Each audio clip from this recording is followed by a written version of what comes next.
아, 3,000명 넘었으니까 AI 얘기 좀 아, 해줘야지. 네. 이제 드디어 아니, 한동훈 해설사 김유진 대표의 한동훈 해설사는 아닌데 그 한동훈 대표가 얘기하는 내용에 혹시 이제 대부분 3,200분 계신데 내가 보기에 이 중에 3,000분은 알아들으셨을 텐데 혹시 좀 이해를 못하신 200분을 위한 초등생용 쉬운 강의 틀릴 수도 있어요. 네네. 근데 제가 이해한 바로는 거기 보면 한 대표가 개와 고양이를 인지하지 못한다는 얘기를 잠깐 해요. 그 전에 있었던 심볼리즘이라는 게 고양이가 귀 하나, 눈 하나 이렇게 맞춰 나가는 거라면 커넥셔니즘이라는 게 고양이 사진 막 주고 그냥 고양이 느끼는 거잖아요. 그게 뭐냐면 모라백의 역설이라는 건데요. 이제 그 처음 컴퓨터가 나온 거예요.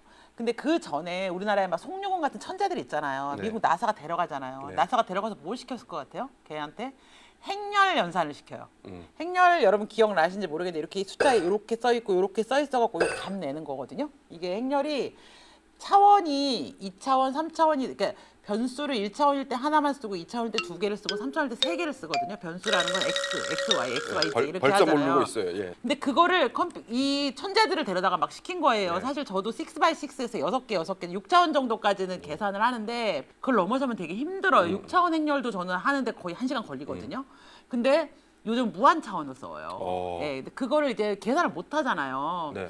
그러니까 그거를 이제 그 천재들 데려다가 그 시킨 거야. 컴퓨터 그래서 시키면 안 돼요? 아 그때 컴퓨터가 없을 아, 때. 네네. 근데 이제 컴퓨터가 나오니까 이 막 천재들이 해도 몇 시간 걸리는 걸 너무 금방금방 해갖고 네네.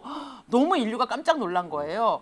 근데 이 천재들이 뭘 못했냐면 이 천재 컴퓨터들이 개랑 고양이 구분을 못하는 거예요. 개랑 고양이를 놓고 이거 개야 고양이 하면 구분을 못하는 거예요. 네. 이 천재가 그래서 모라백의 역설이에요. 그러면 개랑 고양이를 어떻게 얘한테 이해를 시킬까? 그 컴퓨터한테. 네. 근데 개도 종류가 수백 가지고 고양이도 종류가 수백 가지잖아요. 이거를 퉁쳐서 개, 이걸 퉁쳐서 고양이 이렇게 인지를 시키는 게 되게 어려운 거예요. 인간은 그게 너무 진화가 되면서 이게 쌓여온 지식이 있으니까 알잖아요. 네. 딱 보면. 네. 근데 컴퓨터는 그걸 어떻게 가르쳐야 될지 모르는 거예요.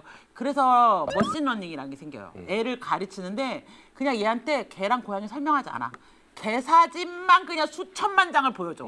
고양이 사진만 수천만 장을 줘요. 그러니까 인류가 진화해온 역사랑 똑같이 얘를 가르치기 시작해요. 그게 머신러닝이거든요. 그게 더 깊어져 좀 딥러닝이 된 거예요. 그래서 이게 인공지능을 가르치는 거예요. 가르치는데 그거를 하긴 게 모라백의 역설이야. 그래서 한동훈 대표가 모라백의 역설을 그렇게 쉽게 개와 고양이 얘기를 한 거예요. 그러니까 머신러닝, 인공지능의 핵심은 이 인공지능을 얼마나 잘 가르쳐서 개랑 고양이를 구분하지 못하는 그런 이상한 사태, 그 천재들이 그것을 없앨 것이냐인데 지금 이제 챗GPT나 이런 거면 언어잖아요. 언어. 네.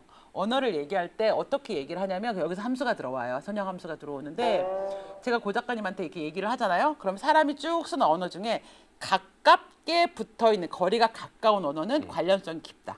거리가 먼 언어는 관련성이 멀다. 이게 이제 유클리드 함수를 쓴다고 하는데 언어와 언어 사이의 거리를 가지고 연관성을 만들어요. 그러면 인공지능이 그걸 계속 학습을 하다 보면 이제 사람이 말 알아듣기 시작하는 아, 거예요. 진짜? 예. 와, 놀랍다. 네, 근데 그거를 그냥 1차원 함수를 갖고는 몇 마디 말을 못 하잖아요. 네. 차원들 계속 올려. 왜냐하면 얘네들이 이렇게 곡선 함수를 이해하지 못하고 선형 함수만 이해를 하거든요. 이게 선형함수를 하려니까 아까 말한 행렬집이 계속 커져서 이제 행렬로 안 되고 텐서라는 걸 써요. 그러니까 그 학습을 많이 하려면 얘가 뭘 해야 되냐면 많은 데이터. 그래서 왜 GPU가 많이 필요하다는 얘기를 왜 하냐면 언어와 많은 언어를 처리해서 그 거리를 다 계산해야 되잖아요. 그 언어와 언어 사이의 모든 언어를. 그러려면 이 GPU가 하는 게 뭐냐면 연산이에요. 네, 네. 연산을 빠르게 많이. 근데 연산이 왜 필요하냐면 언어와 언어 사이의 상관관계를 조사하려면 그 연산이 필요한 거예요. 인간이 언어가 너무 많으니까. 계산해야 될 그 데이터의 양이 어마어마하니까. 너무 많죠. 예, 그래서 그 GPU가 많이 필요한 거예요. 근데 이게 CPU는 복잡한 계산을 못 하는데 GPU는 좀 복잡한 계산을 하는데 지금은 이 GPU로도 부족해서 NPU라고 하는 게 또 얘기가 나오고 있어요. 아, 그러더라고요. 예, 네네. 그래서 GPU가 많이 필요한 거고 그래서 왜 보면 데이터 전쟁이라고 하는 게 아까 말씀드렸잖아요. 고양이랑 개를 얘한테 이해시키는데 몇 천만 원, 몇억 장을 주면 더 잘 이해를 할 네. 거잖아요. 그런 것처럼 얘는 데이터가 많이 들어가야 인공지능을 많이 공부를 시킬 수가 있어요. 많이 공부해야 얘가 똑똑해지죠. 누가 더 똑똑하고 인간의 말을 더 잘 알아듣냐가 지금 인공지능에서 핵심이잖아요. 그러려면 얘가 더 많이 공부를 해야 되는데 중국은 인구가 많아. 그냥 자기 데이터만 갖고도 공부가 돼. 그치. 그리고 그 걔네들은 개인정보 보호 이런 거 신경 안 쓰고 그냥 갖다 막 써버리니까. 맞아요. 근데 우리나라는 인구가 적어. 그리고 서로 데이터를 다 이렇게 그래서 데이터를 다 보안에 붙이잖아요. 그래서 왜 중국 로봇 청소기 할 때 내가 그 카메라를 얘네들이 해킹한다 그랬잖아요. 얘네는 심지어 해킹도 불사하면서 데이터를 막 수집해. 그러니까 중국이 기술력보다 데이터를 수집하는 힘이 우리보다 일단 인구가 20배가 넘잖아요. 그러니까 훨씬 높은 거예요. 그러니까 근데 한국은 또 개인정보 때문에 데이터가 너무 많이 묶여 있잖아요. 그래서 한 대표가 뭐라고 했냐면 그 존을 만들자 그러잖아요. 네. 중국이 사실 딥시크가 무서운 것 중에 하나가 제가 중국을 비하하는 건 아닌데 거기가 그렇게 개인정보 보호를 제대로 하면서 정보를 모았을 것 같지 않습니다. 아무래도 그렇지 않죠? 근데 그게 지금은 이렇게 물불 안 가리는 혁명의 시대에서는 저는 우리가 그런 면에서의 PC를 좀 벗어나야 되지 않는 생각을 가지고 있습니다. 그러니까 영국에서는 세이프티 존 같은 거를 운영한다고 하더라고요. 어떤 그런 걸 운영해서라도 지재권이나 그리고 그런 그 개인정보 문제를 해결하는 게 필요하다고 생각해요. 정책이. 그런 얘기 그 존에 했어요. 들어가면 이 데이터는 인공지능을 학습하는 데만 쓰이고 그 대신 외부로 유출하지 않는다라고 약속을 해서 그 존에 사람들이 들어와서 데이터 존에서 막 이게 하게 해서 데이터의 개인정보 보호 장벽을 풀자. 그래서 그 데이터를 많이 수집하게 해서 데이터를 많이 갖는 게 지금 어쨌든 인공지능 학습의 핵심이에요. 그러니까 그거를 위한 규제 완화에 대해서 계속 이야기를 하는 거다. 좀 이해가 되지 않습니까? 이해가 됐습니다. 네. 그 수학 부분만 빼놓고는 다 이해됐습니다. 네, 수학을 네. 원체 못해서. 네. 근데 그 말씀, 그러니까 데이터를 개인정보에 대한 약간 좀 더 그 규제가 풀려 있는 존을 네. 한동훈 대표가 말했던 그 지역 네. 균형 발전 정책이었죠. 메가폴리스. 지역의 메가폴리스나 뭐 지역에다 그 존을 만들면 네. 지역도 같이 발전할 수 있는 거 아니에요? 조금 더 나가면 지방의 거점 대학을 뭐 세이프티 존하고 연관한다든가 이런 식의 인센티브를 주면서 AI 중심으로 키울 수 있을 생각도 듭니다. 그리고 이제 관광객들이 왔을 때 거기에 와가지고 그냥 노는 거예요. 관광지처럼 만드는 거예요. 그러면 전 세계 데이터가 들어오잖아요. 아, 그러네? 네. 그러니까 메가폴리스를 만들어서 그 메가폴리스의 데이터 존을 만들어서 여기를 어떤 정보 프리존을 만들어. 와. 그리고 거기서 쓰는 것에 대한 혜택을 주면 관광객들이 거기 와서 막 데이터 쓸 거잖아요. 그럼 정보가 막 들어오잖아요. 근데 그거 아세요? 인류가 유사일에 뭐 몇만 년 동안 몇십 년 동안 만들었던 그 데이터보다 인류가 한 해에 생산한 데이터가 더 많아요. 지금? 네. 그래서 지금 데이터가 엄청 많아서 지금은 완전히 데이터 전쟁이에요. 전쟁. 그게 왜냐하면 이 데이터를 많이 갖는 게 무슨 누구를 사찰하기 위해서가 아니고 데이터가 많아야 그래서 인공지능이 영어나 중국어를 한국보다 잘하는 거는 영어나 중국어 데이터가 더 많이 들어가서 그래요. 아, 그렇구나. 여러분 이런 거 쓸 때 네. 막 말로 하잖아요. 근데 네. 처음에 못 알아듣다가 점점 시간이 지나면 얘가 알아듣기 시작해요. 네. 내 언어에 데이터가 많이 들어가서.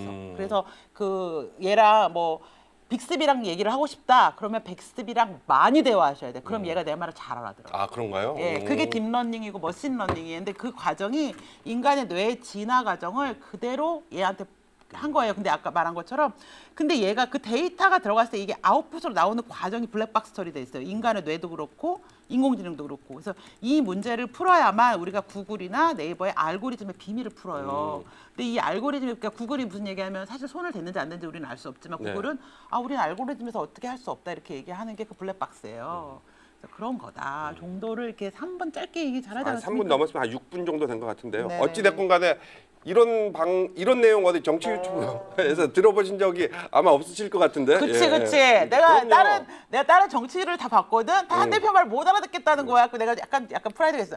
뭐 알아듣겠던데. 내가 아는 수준에서는. 저는 그 신사임당 보면서 외계어였어요. AI에 대한 기본 교양이 제가 그동안 없었거든요. 그러니까 더 못 알아먹죠. 네.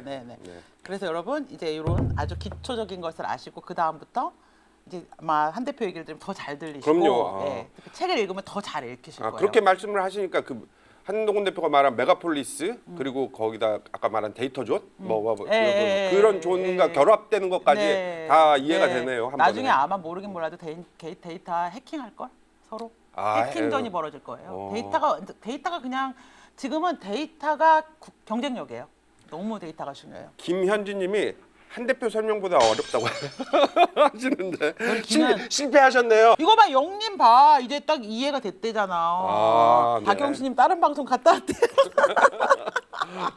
죄송합니다. 알겠습니다. 그래도 이제 저는 약간 한 대표님하고 오랜만에 그러니까 이렇게 정치인들이 이런 거 아예 모른다고 생각했는데 한 대표님이 그걸 막 정책으로 얘기하고 막 이러니까 나는 너무 반갑고 네. 좀 좋더라고요.